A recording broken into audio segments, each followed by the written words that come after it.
ਅੱਜ ਜਿਵੇਂ ਮੈਂ ਪਹਿਲਾਂ ਸ਼ੁਰੂਆਤ ਦੇ ਵਿੱਚ ਕਿਹਾ ਕਿ ਇੱਕ ਪੋਲੀਟੀਕਲ ਜਿਹਾ ਖਬਰ ਜਿਹੜੀ ਹੈ, ਪਰ ਅਸੀਂ ਪੋਲੀਟੀਕਲ ਤੋਂ ਪਾਸੇ ਹੋ ਕੇ ਇਹਨੂੰ ਆਮ ਲੋਕਾਂ ਦੇ ਲਈ ਆਮ ਭਾਸ਼ਾ 'ਚ ਦੱਸਣ ਦੀ ਕੋਸ਼ਿਸ਼ ਕਰਾਂਗੇ। ਫਾਰਮਾਸਿਸਟ ਹੁਣ ਪ੍ਰਿਸਕ੍ਰਿਪਸ਼ਨਸ ਵੀ ਲਿਖ ਸਕਦੇ ਨੇ, ਆਉਣ ਵਾਲੀ ਸਪਰਿੰਗ ਤੋਂ ਤੁਹਾਨੂੰ ਦਵਾਈਆਂ ਵੀ ਦੇ ਸਕਦੇ ਨੇ ਤੇ ਤੁਹਾਨੂੰ ਸਲਾਹ ਵੀ ਦੇ ਸਕਦੇ ਨੇ। ਜਿਹੜਾ ਨਾਰਮਲੀ ਜਿਹੜਾ ਨਾ ਸਪੋਜ਼ ਵੀ ਤੁਸੀਂ ਜਾਂਦੇ ਹੋ ਕਿਸੇ ਡਾਕਟਰ ਕੋਲ, ਕੋਈ ਵੀ ਡਾਕਟਰ ਹੋਏ ਤੁਸੀਂ ਜਾਣਾ, ਉਹਨਾਂ ਨੇ ਤੁਹਾਨੂੰ ਦੇਖਣਾ, ਤੁਹਾਨੂੰ ਮੈਡੀਸਨ ਲਿਖਣੀ ਹੈ, ਮੈਡੀਸਨ ਤੁਹਾਨੂੰ ਪ੍ਰਿਸਕ੍ਰਿਪਸ਼ਨ ਬਣਾ ਕੇ ਚਲੇ ਜਾਣਾ ਸੀ ਫਾਰਮਾਸਿਸਟ ਕੋਲ। ਫਾਰਮਾਸਿਸਟ ਨੇ ਪ੍ਰਿਸਕ੍ਰਿਪਸ਼ਨ ਭਰ ਦੇਣੀ ਹੈ, ਇਹ ਨਾਰਮਲ ਪ੍ਰੋਸੀਜਰ ਹੈ। ਜਾਂ ਤੁਸੀਂ ਪਰ ਉਹਨਾਂ ਦੀ ਜਿਹੜੀ ਟ੍ਰੇਨਿੰਗ ਹੈ ਨਾ, ਉਹ ਕਾਫੀ ਜ਼ਿਆਦਾ ਟ੍ਰੇਨਿੰਗ ਉਹਨਾਂ ਦੀ, ਕਿਉਂਕਿ ਉਹ ਬਹੁਤ ਕੁਝ ਕਰ ਸਕਦੇ ਨੇ। ਪਰ ਜਿਨ੍ਹਾਂ ਕੋਲ ਕੋਈ ਫੈਮਿਲੀ ਡਾਕਟਰ ਨਹੀਂ ਹੈਗਾ ਜਾਂ ਉਹਨਾਂ ਦੀ ਜਿਹੜੀ ਪ੍ਰਿਸਕ੍ਰਿਪਸ਼ਨ ਹੈ ਉਹ ਜੇ ਨਹੀਂ ਭਰੀ ਜਾ ਸਕਦੀ, ਕਈ ਵਾਰੀ ਡਾਕਟਰ ਨਹੀਂ ਹੁੰਦਾ, ਉਹਨਾਂ ਦੀ ਕੰਡੀਸ਼ਨ ਸਟੇਬਲ ਹੈ, ਤੇ ਉਹ ਫਾਰਮਾਸਿਸਟ ਭਰ ਸਕਦਾ। ਜਾਂ ਅਗਲੇ ਸਾਲ ਤੋਂ ਉਹਨਾਂ ਨੇ ਕੋਈ ਇਸ ਰੋਲ ਨੂੰ ਐਕਸਪੈਂਡ ਕਰਨਾ। ਪਰ ਸੱਚਮੁੱਚ ਇਹ ਕਦਮ ਚੁੱਕਿਆ ਗਿਆ ਮਰੀਜ਼ ਦੀ ਫੈਸਿਲਿਟੀ ਦੇ ਲਈ ਕਿ ਉਹਨਾਂ ਨੂੰ ਵੇਟ ਨਾ ਕਰਨਾ ਪਵੇ, ਸਿੱਧਾ ਫਾਰਮੇਸੀ ਦੇ ਵਿੱਚ ਜਾਣ ਤੇ ਉਹਨਾਂ ਨੂੰ ਆਪਣੀਆਂ ਬਿਮਾਰੀਆਂ ਦਾ ਇਲਾਜ ਮਿਲ ਜਾਵੇ, ਉਹਨਾਂ ਨੂੰ ਜਿਹੜੀ ਦਵਾਈ ਮਿਲ ਜਾਵੇ। ਪਰ ਹੁਣ ਡਾਕਟਰ ਸਾਹਿਬ ਇਹ ਫੈਸਲੇ ਲਏ ਜਾ ਰਹੇ ਨੇ, ਡਾਕਟਰਸ ਦੀ ਕਮੀ ਲਾ ਲਓ ਚਾਹੇ ਹੋਰ ਕੋਈ ਇਸ਼ੂ ਲਾ ਲਓ, ਕਿਉਂਕਿ ਪਾਪੂਲੇਸ਼ਨ ਵੀ ਵੱਧ ਰਹੀ ਹੈ, ਲੋਕ ਵੀ ਵੱਧ ਰਹੇ ਨੇ, ਲੋਕ ਵੀ ਆ ਰਹੇ ਨੇ। ਪਰ ਓਵਰਆਲ ਜਦੋਂ ਹੈਲਥ ਦੀ ਗੱਲ ਕਰਦੇ ਹਾਂ ਤਾਂ ਓਵਰਆਲ ਹੈਲਥ ਦੇ ਉੱਤੇ ਧਿਆਨ ਦੇਣ ਦੀ ਲੋੜ ਹੈਗੀ ਹੈ, ਤਾਂ ਕਿ ਸਾਡੇ ਕੋਲ ਡਾਕਟਰ ਕੋਲ ਨਾ ਜਾਇਆ ਜਾਵੇ ਜਾਂ ਅਸੀਂ ਫਾਰਮਾਸਿਸਟ ਕੋਲ ਜਾਣ ਦੀ ਲੋੜ ਹੀ ਨਾ ਪਵੇ। ਤੇ ਬਹੁਤ ਸਾਰੇ ਲੋਕਾਂ ਨੂੰ ਯੂਜ਼ਫੁਲ ਵੀ ਰਹੀ ਆ, ਬਹੁਤ ਸਾਰੇ ਲੋਕ ਧਿਆਨ ਵੀ ਦੇਣ ਲੱਗ ਗਿਆ, ਵੋਕ ਜ਼ਰੂਰ ਕਰਨ ਲੱਗ ਗਿਆ, ਹੋਰ ਨਹੀਂ ਕੁਛ ਤਾਂ, ਕਿ ਅਸੀਂ ਆਪਣੇ ਆਪ ਨੂੰ ਤੰਦਰੁਸਤ ਰੱਖੀਏ, ਹੈਲਥੀ ਰੱਖੀਏ। ਉਹਦੇ ਵਿੱਚ ਜਦੋਂ ਅਸੀਂ ਬਾਡੀ ਦੀ ਗੱਲ ਕਰਦੇ ਹਾਂ ਤਾਂ ਕਿਡਨੀ ਇੱਕ ਇੰਪੋਰਟੈਂਟ ਰੋਲ ਪਲੇ ਕਰਦੀ ਹੈ। ਕਿੰਨੀ ਕੁ ਇੰਪੋਰਟੈਂਟ ਹੈ ਜੀ ਕਿਡਨੀ? ਜਿਹੜੀ ਕਿਡਨੀਜ਼ ਨੇ ਉਹਨਾਂ ਦਾ ਜਦੋਂ ਤੁਸੀਂ ਅਖੀਰਲੀ ਸਟੇਜ ਤੱਕ ਵੀ ਪਹੁੰਚ ਜਾਂਦੇ ਹੋ, 5ਵੀਂ ਸਟੇਜ ਤੱਕ ਵੀ, ਇੱਕ ਦੀਆਂ 5 ਸਟੇਜਾਂ ਨੇ ਪ੍ਰੋਬਲਮ ਦੀਆਂ, ਜਦੋਂ ਅਖੀਰਲੀ ਸਟੇਜ ਤੱਕ ਵੀ ਪਹੁੰਚ ਜਾਂਦੇ ਹੋ, ਕਈ ਵਾਰੀ ਉਸ ਟਾਈਮ 'ਤੇ ਵੀ ਨਹੀਂ ਤੁਹਾਨੂੰ ਪਤਾ ਹੁੰਦਾ ਵੀ ਤੁਹਾਨੂੰ ਇਹ ਪ੍ਰੋਬਲਮ ਹੈਗੀ ਹੈ, ਵੀਕਨੈਸ ਹੈ, ਫਟੀਗ ਹੈ, ਟਾਇਰਡ ਫੀਲ ਕਰਦੇ ਪਏ ਹੋ, ਤੁਹਾਡੀ ਸੋਜ ਵਗੈਰਾ ਆ ਗਈ। ਸੋ ਉਹ ਬਹੁਤ ਟਾਈਮ ਲੱਗਦਾ। ਇਹ ਸਾਡੀ ਜਿਹੜਾ ਬਾਡੀ ਦਾ ਜਿਹੜਾ ਨਾ ਸਾਡਾ ਜਿਹੜਾ ਪੇਟ ਹੈ, ਉਹਦਾ ਜਿਹੜਾ ਮਗਰਲਾ ਹਿੱਸਾ ਉਹਦੇ ਵਿੱਚ ਹੁੰਦੀ ਹੈ। ਇਹ ਜਿਹੜਾ ਲੈਫਟ ਸਾਈਡ 'ਤੇ ਥੋੜ੍ਹੀ ਉੱਪਰ ਵਾਲੇ ਪਾਸੇ, ਰਾਈਟ ਥੋੜ੍ਹੀ ਜਿਹੀ ਛੋਟੇ ਥੱਲੇ ਵਾਲੇ ਪਾਸੇ, ਕਿਉਂਕਿ ਲਿਵਰ ਕਰਕੇ ਉਹਦੀ ਥੋੜ੍ਹੀ ਜਿਹੀ ਪਲੇਸਮੈਂਟ ਦੇ ਵਿੱਚ ਫਰਕ ਹੈ। ਪਰ ਜਿਹੜਾ ਇਹ ਕਿਡਨੀ ਸ਼ੇਪ ਨੇ, ਦੋਨੋਂ ਕਿਡਨੀਆਂ ਸੋਲਿਡ ਨੇ ਆਰਗਨ, ਦੋਨੋਂ ਹੀ ਇਹਨਾਂ ਦਾ ਰੈੱਡ ਕਲਰ ਦਾ ਹੁੰਦੇ ਆਰਗਨ ਇਹਦੇ, ਕਿ ਇਹਦੇ 2 ਨੇ ਸੋ ਕਿਡਨੀਜ਼।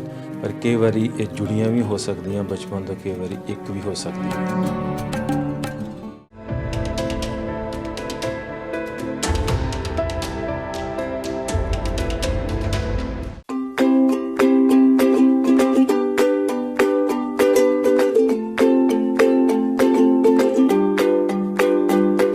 ਦੇਖ ਰਹੇ ਹੋ ਸਾਂਝਾ ਟੀਵੀ, ਮੈਂ ਹਾਂ ਤੁਹਾਡੇ ਨਾਲ ਅਰਸ਼ਦੀਪ ਤੇ ਤੁਹਾਡਾ ਸਾਰਿਆਂ ਦਾ ਹੈਲਥ ਸ਼ੋਅ ਦੇ ਵਿੱਚ ਸਵਾਗਤ ਹੈ।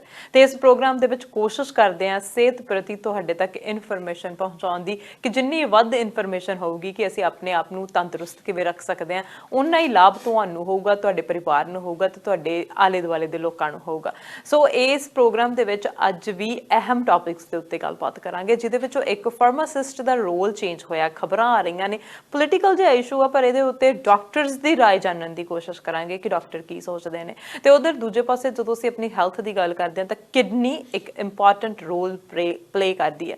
ਅਸੀਂ ਕਿਡਨੀ ਹੈਲਥ ਨੂੰ ਕਿਵੇਂ ਸੁਧਾਰ ਰੱਖ ਸਕਦੇ ਹਾਂ, ਕਿਵੇਂ ਇੰਪਰੂਵ ਕਰ ਸਕਦੇ ਹਾਂ, ਕਿਵੇਂ ਹੈਲਥੀ ਬਣਾ ਸਕਦੇ ਹਾਂ, ਇਸ ਬਾਰੇ ਗੱਲਬਾਤ ਕਰਾਂਗੇ। ਗੱਲਬਾਤ ਦੇ ਲਈ ਸਟੂਡੀਓ ਦੇ ਵਿੱਚ ਪਹੁੰਚੇ ਹੋਏ ਨੇ ਡਾਕਟਰ ਗੁਲਜ਼ਾਰ ਚੀਮਾ। ਆਓ ਸਵਾਗਤ ਕਰਦੇ ਹਾਂ ਡਾਕਟਰ ਸਾਹਿਬ। ਸਵਾਗਤ ਹੈ ਜੀ ਇੱਕ ਵਾਰੀ ਫਿਰ ਤੋਂ। ਸਤਿ ਸ਼੍ਰੀ ਅਕਾਲ ਸਾਰਿਆਂ ਨੂੰ। ਸਤਿ ਸ਼੍ਰੀ ਅਕਾਲ ਤੇ ਗੁੱਡ ਡੇ। ਡਾਕਟਰ ਸਾਹਿਬ ਅੱਜ ਜਿਵੇਂ ਮੈਂ ਪਹਿਲਾਂ ਸ਼ੁਰੂਆਤ ਦੇ ਵਿੱਚ ਕਿਹਾ ਕਿ ਇੱਕ ਪੋਲੀਟੀਕਲ ਜਿਹਾ ਖਬਰ ਜਿਹੜੀ ਹੈ, ਪਰ ਅਸੀਂ ਪੋਲੀਟੀਕਲ ਤੋਂ ਪਾਸੇ ਹੋ ਕੇ ਇਹਨੂੰ ਆਮ ਲੋਕਾਂ ਦੇ ਲਈ ਆਮ ਭਾਸ਼ਾ 'ਚ ਦੱਸਣ ਦੀ ਕੋਸ਼ਿਸ਼ ਕਰਾਂਗੇ ਕਿ ਖਬਰ ਸਾਡੇ ਤੱਕ ਆਈ ਹੈ ਕਿ ਫਾਰਮਾਸਿਸਟ ਹੁਣ ਪ੍ਰਿਸਕ੍ਰਿਪਸ਼ਨਸ ਵੀ ਲਿਖ ਸਕਦੇ ਨੇ, ਆਉਣ ਵਾਲੀ ਸਪਰਿੰਗ ਤੋਂ ਤੁਹਾਨੂੰ ਦਵਾਈਆਂ ਵੀ ਦੇ ਸਕਦੇ ਨੇ ਤੇ ਤੁਹਾਨੂੰ ਸਲਾਹ ਵੀ ਦੇ ਸਕਦੇ ਨੇ। ਇਸ ਦਾ ਕੀ ਅਸਰ ਹੋਊਗਾ ਜੀ? ਦੇਖੋ, ਪਹਿਲੀ ਗੱਲ ਤੇ ਕਿ ਜਿਹੜੀ ਮੈਂ ਅੱਜ ਗੱਲ ਕਰਨੀ ਹੈ ਇਹਦੇ ਨਾਲ ਸਿਰਫ ਕਿ ਜੋ ਐਕਚੁਅਲੀ ਹੁੰਦਾ ਨਾਰਮਲੀ ਉਹਦੇ ਬਾਰੇ ਗੱਲ ਕਰਾਂਗਾ, ਵੀ ਕਿਉਂ ਡਿਸੀਜਨ ਬਣਿਆ, ਕਿਉਂ ਬਣਾਇਆ, ਉਹਦੇ ਬਾਰੇ ਮੈਂ ਗੱਲ ਨਹੀਂ ਕਰਨੀ, ਫਿਰ ਉਹ ਪ੍ਰੋਗਰਾਮ ਆਪਣਾ ਠੀਕ ਨਹੀਂ ਰਹਿੰਦਾ ਜੀ। ਤੇ ਇਹ ਪਹਿਲੀ ਗੱਲ ਤੇ ਹੈ ਕਿ ਜਿਹੜਾ ਨਾਰਮਲੀ ਜਿਹੜਾ ਨਾ ਸਪੋਜ਼ ਵੀ ਤੁਸੀਂ ਜਾਂਦੇ ਹੋ ਕਿਸੇ ਡਾਕਟਰ ਕੋਲ, ਕੋਈ ਵੀ ਡਾਕਟਰ ਹੋਏ ਤੁਸੀਂ ਜਾਣਾ, ਉਹਨਾਂ ਨੇ ਤੁਹਾਨੂੰ ਦੇਖਣਾ, ਤੁਹਾਨੂੰ ਮੈਡੀਸਨ ਲਿਖਣੀ ਹੈ, ਮੈਡੀਸਨ ਤੁਹਾਨੂੰ ਪ੍ਰਿਸਕ੍ਰਿਪਸ਼ਨ ਬਣਾ ਕੇ ਚਲੇ ਜਾਣਾ ਸੀ ਫਾਰਮਾਸਿਸਟ ਕੋਲ। ਫਾਰਮਾਸਿਸਟ ਨੇ ਪ੍ਰਿਸਕ੍ਰਿਪਸ਼ਨ ਭਰ ਦੇਣੀ ਹੈ, ਇਹ ਨਾਰਮਲ ਪ੍ਰੋਸੀਜਰ ਹੈ। ਜਾਂ ਤੁਸੀਂ ਅਵੇਲੇਬਲ ਨਹੀਂ ਹੈਗੇ ਉਹਨਾਂ ਤੁਹਾਨੂੰ ਫੋਨ ਕਰਕੇ ਕਨਫਰਮ ਕਰ ਲੈਣਾ, ਜਾਂ ਕਈ ਵਾਰੀ ਉਹਨਾਂ ਤੁਹਾਨੂੰ ਫੈਕਸ ਕਰ ਦੇਣੀ ਇਨਫੋਰਮੇਸ਼ਨ। ਸੋ ਇਹ ਨਾਰਮਲ ਪ੍ਰੋਸੀਜਰ ਹੈ ਕੈਨੇਡਾ ਵਿੱਚ ਜਾਂ BC ਵਿੱਚ ਸ਼ੁਰੂ ਤੋਂ ਹੀ। ਇਹਦਾ ਕੋਈ ਰੋਲ ਬਦਲਿਆ ਨਹੀਂ ਸੀ ਬਹੁਤ ਜ਼ਿਆਦਾ, ਥੋੜ੍ਹੀ ਬਹੁਤੀ ਵੇਰੀਏਸ਼ਨ ਹੁੰਦੀ ਹੈ ਪ੍ਰੋਵਿੰਸ ਟੂ ਪ੍ਰੋਵਿੰਸ, ਪਰ ਜ਼ਿਆਦਾ ਨਹੀਂ ਸੀ, ਕਿਉਂਕਿ ਜਿਹੜਾ ਫਾਰਮਾਸਿਸਟ ਦਾ ਜਿਹੜਾ ਰੋਲ ਮੇਨ ਇਹ ਸੀ ਪ੍ਰਿਸਕ੍ਰਿਪਸ਼ਨ ਭਰਨੀ ਆ। ਪਰ ਉਹਨਾਂ ਦੀ ਜਿਹੜੀ ਟ੍ਰੇਨਿੰਗ ਹੈ ਨਾ ਉਹ ਕਾਫੀ ਜ਼ਿਆਦਾ ਹੈ ਟ੍ਰੇਨਿੰਗ ਉਹਨਾਂ ਦੀ, ਕਿਉਂਕਿ ਉਹ ਬਹੁਤ ਕੁਝ ਕਰ ਸਕਦੇ ਨੇ, ਪਰ ਕਿਉਂਕਿ ਕਿਸੇ ਨੇ ਧਿਆਨ ਨਹੀਂ ਕੀਤਾ ਸੋ ਹੁਣ ਇਹਦੇ ਬਾਰੇ ਧਿਆਨ ਹੋ ਰਿਹਾ। ਜਿਹੜਾ ਨਵਾਂ ਉਹਨਾਂ ਨੇ ਕਿਹਾ ਨਾ ਵੀ 14 ਅਕਤੂਬਰ ਤੋਂ, ਉਹ ਸਿਰਫ ਉਹਦੇ ਵਿੱਚੋਂ ਅਜੇ ਸਾਰਿਆਂ ਨੂੰ ਚਾਹੀਦਾ ਵੀ ਉਸ ਚੀਜ਼ ਬਾਰੇ ਪੜ੍ਹਨ ਤੇ ਇਨਫੋਰਮੇਸ਼ਨ ਲੈਣ, ਕਿਉਂਕਿ ਇਹ ਨਾ ਹੋਏ ਕਿ ਅੱਧੀ ਬਜਦੀ ਇਨਫੋਰਮੇਸ਼ਨ ਹੋਏ ਤੇ ਬਾਕੀ ਗੱਪਸ਼ਪ ਲੱਗ ਕੇ ਤੇ ਫਿਰ ਪ੍ਰੋਬਲਮ ਆ ਜੇ। ਇਹ ਜਿਹੜਾ ਉਹਨਾਂ ਨੇ ਕਿਹਾ ਵੀ ਅਸੀਂ 14 ਅਕਤੂਬਰ ਤੋਂ ਉਹਨਾਂ ਲੋਕਾਂ ਨੂੰ ਜਿਨ੍ਹਾਂ ਕੋਲ ਕੋਈ ਫੈਮਿਲੀ ਡਾਕਟਰ ਨਹੀਂ ਹੈਗਾ ਜਾਂ ਉਹਨਾਂ ਦੀ ਜਿਹੜੀ ਪ੍ਰਿਸਕ੍ਰਿਪਸ਼ਨ ਹੈ ਉਹ ਜੇ ਨਹੀਂ ਭਰੀ ਜਾ ਸਕਦੀ, ਕਈ ਵਾਰੀ ਡਾਕਟਰ ਨਹੀਂ ਹੁੰਦਾ, ਉਹਨਾਂ ਦੀ ਕੰਡੀਸ਼ਨ ਸਟੇਬਲ ਹੈ ਤੇ ਉਹ ਫਾਰਮਾਸਿਸਟ ਭਰ ਸਕਦਾ, ਜਾਂ ਅਗਲੇ ਸਾਲ ਤੋਂ ਉਹਨਾਂ ਨੇ ਕੋਈ ਇਸ ਰੋਲ ਨੂੰ ਐਕਸਪੈਂਡ ਕਰਨਾ।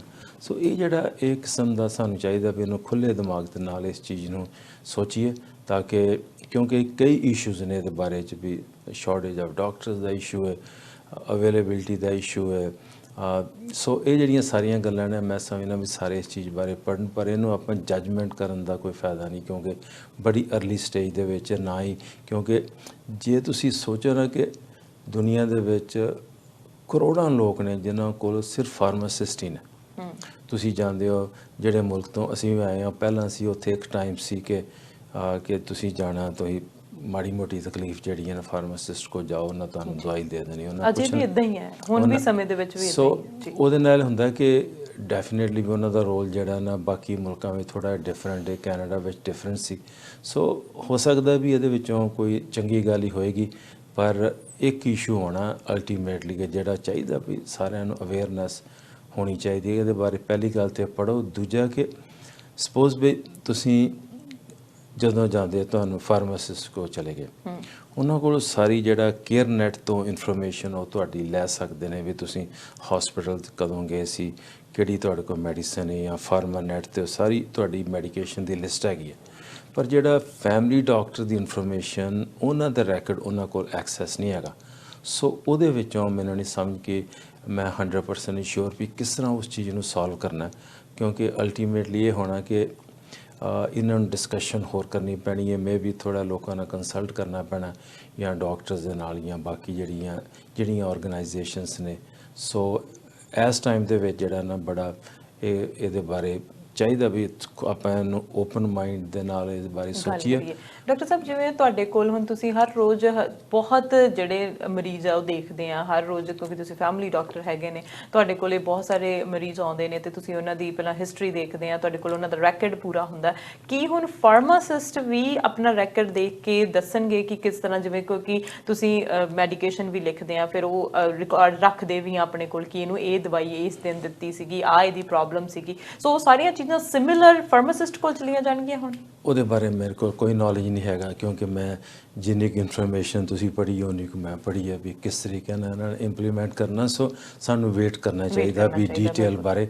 ਸੋ ਇਸ ਟਾਈਮ ਦੇ ਵਿੱਚ ਇੰਨਾ ਹੀ ਹੈਗਾ ਵੀ ਜਿਹੜੀਆਂ ਐਮਰਜੈਂਸੀਜ਼ ਵਿੱਚ ਜਿਨ੍ਹਾਂ ਲੋਕਾਂ ਕੋਲ ਫੈਮਿਲੀ ਡਾਕਟਰ ਨਹੀਂ ਸੀ, ਉਹਨਾਂ ਵਾਸਤੇ ਉਹ ਟਰਾਈ ਕਰਦੇ ਪਏ ਨੇ। ਪਰ ਇਹਦੇ ਆਈ ਥਿੰਕ ਜਿਸ ਤਰ੍ਹਾਂ ਪਹਿਲਾਂ ਵੀ ਕਿਹਾ, ਕਿਉਂਕਿ ਮੈਂ ਆਪਣਾ ਜਿਹੜਾ ਪੱਖ ਜਿਹੜਾ ਨਾ ਉਹ ਨਹੀਂ ਮੈਂ ਦੇਣਾ ਚਾਹੁੰਦਾ, ਜਿਹੜਾ ਪੋਲੀਟੀਕਲ ਪੱਖ ਨਹੀਂ ਮੈਂ ਗੱਲ ਕਰਨੀ, ਐਜ਼ ਅ ਫਿਜ਼ੀਸ਼ੀਅਨ ਮੈਂ ਗੱਲ ਕਰਦਾ ਪਿਆ ਕਿ ਇਹ ਜਿਹੜਾ ਕੰਮ ਹੈ ਨਾ ਇਹ ਓਪਨ ਮਾਈਂਡ, ਸਾਨੂੰ ਚਾਹੀਦਾ ਇਸ ਬਾਰੇ ਵਿਚਾਰ ਕਰੀਏ, ਸੁਣੀਏ ਅਤੇ ਦੇਖੀਏ ਵੀ ਕਿਸ ਤਰੀਕੇ ਨਾਲ ਇਸ ਕੰਮ ਦਾ ਫਾਇਦਾ ਹੋਣਾ ਪੇਸ਼ੈਂਟ ਨੂੰ ਕਿ ਨੁਕਸਾਨ ਹੋਣਾ, ਕਿ ਅਲਟੀਮੇਟਲੀ ਕਿਹਦੀ ਜ਼ਿੰਮੇਵਾਰੀ ਹੈ ਜੇ ਕੋਈ ਪ੍ਰੋਬਲਮ ਆਉਂਦੀ ਹੈ। ਸੋ ਬਾਕੀ ਅਗਰ ਤੁਸੀਂ ਕੰਪੇਅਰ ਕਰ ਲਓ ਜਿਹੜੇ G7 ਕੰਟਰੀਜ਼ ਨੇ, G20 ਕੰਟਰੀਜ਼ ਨੇ, ਜਿਹੜੀਆਂ ਡਿਵੈਲਪਿੰਗ ਕੰਟਰੀਜ਼ ਨੇ, ਉਹਨਾਂ ਵਿੱਚ ਇਹਨਾਂ ਦਾ ਕੀ ਰੋਲ ਹੈ। ਸੋ ਇਹ ਜਿਹੜਾ ਐਨ ਤੁਸੀਂ ਬਹੁਤਾ ਕੀ ਆਪਣਾ ਨੈਕਸਟ ਡੋਰ ਹੀ ਬਾਤ ਕਰ ਲਓ, USA ਵਿੱਚ ਕਿਸ ਫਾਰਮਾਸਿਸਟ ਦਾ ਕੀ ਰੋਲ ਹੈ। ਸੋ ਕਿਉਂਕਿ ਉਹਨਾਂ ਦੀ ਟ੍ਰੇਨਿੰਗ ਬੜੀ ਹੈ, ਉਸ ਟ੍ਰੇਨਿੰਗ ਨੂੰ ਜਿਹੜਾ ਨਾ ਯੂਟੀਲਾਈਜ਼ ਕਰਨਾ ਬੜਾ ਇੰਪੋਰਟੈਂਟ ਹੈ ਟਾਈਮ ਟੂ ਟਾਈਮ ਇਸ ਟਾਈਮ ਦੇ ਵਿੱਚ, ਕਿਉਂਕਿ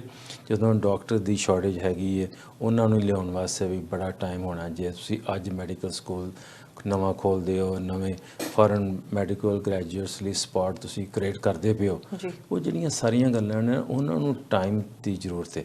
ਪਰ ਜੋ ਤੁਹਾਡੇ ਕੋਲ ਇਸ ਵਕਤ ਰਿਸੋਰਸਿਸ ਹੈ ਨੇ ਉਹਦੇ ਹਿਸਾਬ ਨਾਲ ਤੇ ਜਿਹੜੇ ਫਾਰਮਾਸਿਸਟ ਨੇ ਉਹਨਾਂ ਨੂੰ ਮੇਰਾ ਖਿਆਲ ਹੈ, ਮੈਂ ਸਮਝਦਾ ਕਿ ਮੈਂ ਜੋ ਆਲੇ ਦੁਆਲੇ ਸੁਣਿਆ ਜਾਂ ਮੇਰਾ ਐਕਸਪੀਰੀਅੰਸ ਕਹਿੰਦਾ ਵੀ ਇਹ ਐਕਸਪੈਰੀਮੈਂਟ ਕਰਨਾ ਬਹੁਤ ਇੰਪੋਰਟੈਂਟ ਹੈ, ਚੰਗੀ ਗੱਲ ਹੈ। ਇਹਦੇ ਵਿੱਚੋਂ ਕੋਈ ਨੁਕਸਾਨ ਕੋਈ ਨਹੀਂ ਇਸ ਸਮੇਂ ਦੇ, ਪਰ ਇਹਨੂੰ ਹੋ ਸਕਦਾ ਵੀ ਸਾਲ 1.5 ਸਾਲ ਦੇ ਬਾਅਦ ਦੁਬਾਰਾ ਰਿਵਾਈਜ਼ ਕਰਨ ਤੇ ਜਿਹੜਾ ਨਾ ਅਲਟੀਮੇਟਲੀ ਤੇ ਪੇਸ਼ੈਂਟਸ ਦਾ ਕੇਅਰ ਵਾਸਤੇ ਸਾਰੇ ਕੰਮ ਕਰਦੇ ਪਏ। ਪੇਸ਼ੈਂਟਸ ਤੱਕ ਜਿਵੇਂ ਤੁਸੀਂ ਕਿਹਾ ਕਿ ਇਨਫੋਰਮੇਸ਼ਨ ਹੋਵੇ, ਉਹਨਾਂ ਨੂੰ ਕੋਈ ਕਨਫਿਊਜ਼ਨ ਨਾ ਹੋਵੇ, ਕੋਈ ਕਨਫਿਊਜ਼ਨ ਕ੍ਰੀਏਟ ਨਾ ਹੋਵੇ ਕਿ ਅਸੀਂ ਹੁਣ ਕੀ ਕਰਨਾ, ਕਿੱਥੇ ਜਾਣਾ, ਹੁਣ ਕਿਹੜੀ ਪਰਟੀਕੂਲਰ ਦਵਾਈ ਦੇ ਲਈ ਅਸੀਂ ਫੈਮਿਲੀ ਡਾਕਟਰ ਕੋਲ ਜਾਣਾ ਤੇ ਕਿਹੜੀ ਪਰਟੀਕੂਲਰ ਬਿਮਾਰੀ ਦੇ ਲਈ ਸਾਨੂੰ ਫਾਰਮਾਸਿਸਟ ਦੇ ਕੋਲ ਜਾਣਾ ਪੈਣਾ। ਸੋ ਹੋ ਸਕਦਾ ਆਉਣ ਵਾਲੇ ਸਮੇਂ ਦੇ ਵਿੱਚ ਹੋਰ ਟਰਾਂਸਪੇਰੈਂਸੀ ਇਹਦੇ ਵਿੱਚ ਆਵੇ, ਹੋਰ ਗੱਲਾਂ ਜਿਹੜੀਆਂ ਸਾਹਮਣੇ ਆਉਣ। ਪਰ ਸੱਚਮੁੱਚ ਇਹ ਕਦਮ ਚੁੱਕਿਆ ਗਿਆ ਮਰੀਜ਼ ਦੀ ਫੈਸਿਲਿਟੀ ਦੇ ਲਈ ਕਿ ਉਹਨਾਂ ਨੂੰ ਵੇਟ ਨਾ ਕਰਨਾ ਪਵੇ, ਸਿੱਧਾ ਫਾਰਮੇਸੀ ਦੇ ਵਿੱਚ ਜਾਣ ਤੇ ਉਹਨਾਂ ਨੂੰ ਆਪਣੀਆਂ ਬਿਮਾਰੀਆਂ ਦਾ ਇਲਾਜ ਮਿਲ ਜਾਵੇ, ਉਹਨਾਂ ਨੂੰ ਜਿਹੜੀ ਦਵਾਈ ਮਿਲ ਜਾਵੇ। ਪਰ ਹੁਣ ਡਾਕਟਰ ਸਾਹਿਬ ਇਹ ਫੈਸਲੇ ਲਏ ਜਾ ਰਹੇ ਨੇ, ਡਾਕਟਰਸ ਦੀ ਕਮੀ ਲਾ ਲਓ ਚਾਹੇ ਹੋਰ ਕੋਈ ਇਸ਼ੂ ਲਾ ਲਓ, ਕਿਉਂਕਿ ਪੋਪੂਲੇਸ਼ਨ ਵੀ ਵੱਧ ਰਹੀ ਹੈ, ਲੋਕ ਵੀ ਵੱਧ ਰਹੇ ਨੇ, ਲੋਕ ਵੀ ਆ ਰਹੇ ਨੇ।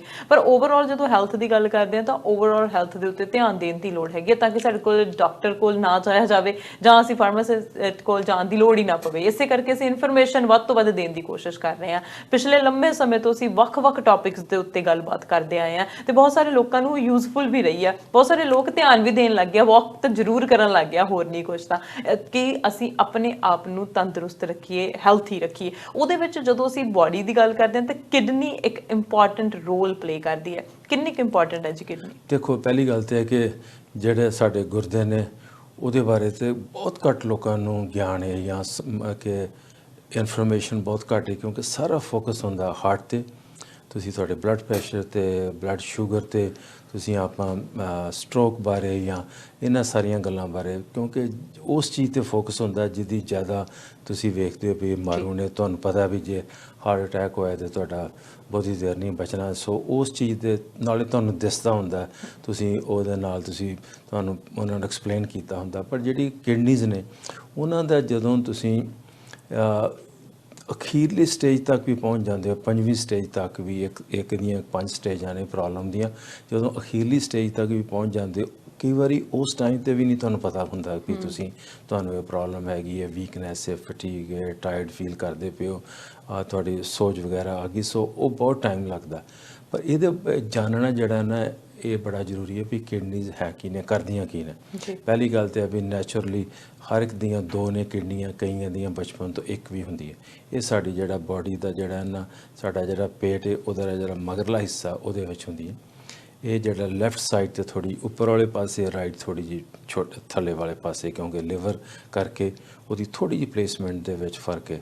ਪਰ ਜਿਹੜਾ ਇਹ ਕਿਡਨੀ ਸ਼ੇਪ ਨੇ, ਦੋਨੋਂ ਕਿਡਨੀਆਂ ਸੋਲਿਡ ਨੇ ਆਰਗਨ ਦੋਨੋਂ ਹੀ, ਇਹਨਾਂ ਦਾ ਰੈੱਡ ਕਲਰ ਦਾ ਹੁੰਦੇ ਆਰਗਨ ਇਹਦੇ 2 ਨੇ। ਸੋ ਕਿਡਨੀਸ, ਪਰ ਕਈ ਵਾਰੀ ਇਹ ਜੁੜੀਆਂ ਵੀ ਹੋ ਸਕਦੀਆਂ ਬਚਪਨ ਤੋਂ, ਕਈ ਵਾਰੀ ਇੱਕ ਵੀ ਹੋ ਸਕਦੀ ਹੈ।